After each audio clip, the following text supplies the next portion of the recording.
Epilogue. Prophecies fulfilled. The carrier pigeon landed on the man's knee. He reached down and pulled the message from the small leather pouch tied to its foot. The bird flew off again, back to the south, where it had come from. "What's the news?" a voice asked from behind the man. The first man untied the small roll of parchment and read. He did so slowly, not wanting to miss any of the details. "Reports confirm what we all felt. The boy has defeated Ramael." The second man let out a low, rich chuckle. "Good," he said languorously, tasting the word. "What's next?" "We wait," the first man said. "He will come to us." "What was the prophecy from the Visigony?" "It is only part of the larger cycle," the first man reminded him. "Yes," the second man purred, "but this one mentions me." The first man recited it for him in the sing-song voice of a bird. "The raven shall kill the ox, the kin will gain a throne. The blood will stain the rocks, and all the land shall moan.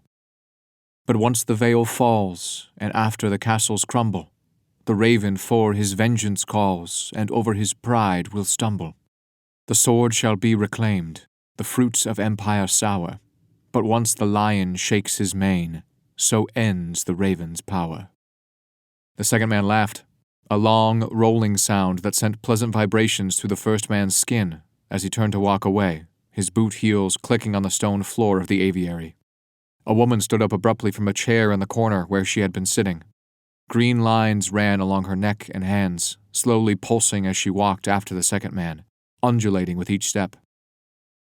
Two other figures, a man and a woman, both rose as well, the former with half of his face blackened as if burned and covered with glowing golden lines, the latter with grizzled gray hair that hung lank about her face.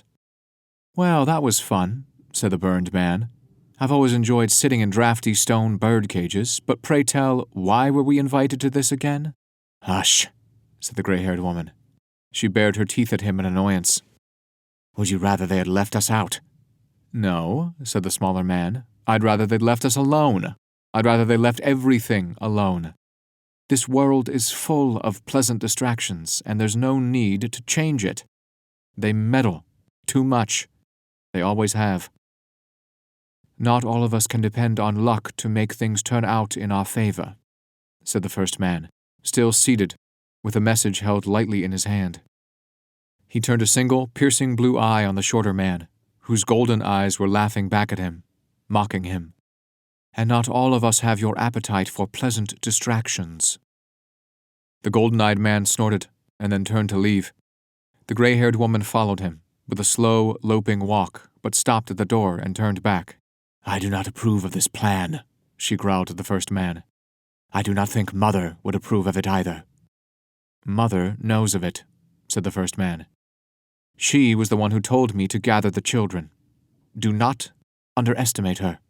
There is very little any of us do that goes unobserved." The woman's mouth curled in disgust, and then she left. The first man remained seated. Once the door had closed, he allowed himself a small, brief smile that pulled at the scars around the corners of his mouth, twisting them into a grotesque expression that had more than a hint of anticipation to it. The light of the setting sun played on his bald head, bare chest, and bootless feet. Strange markings, cold as ice and blue as the sky, swirled and began to glow, running from the crown of his head, down the back of his neck, branching along his arms to his fingertips, and down his spine and around his feet. He cast his sight outward and looked into the future once more. "Hurry along, little brother," he whispered. "I have plans for you."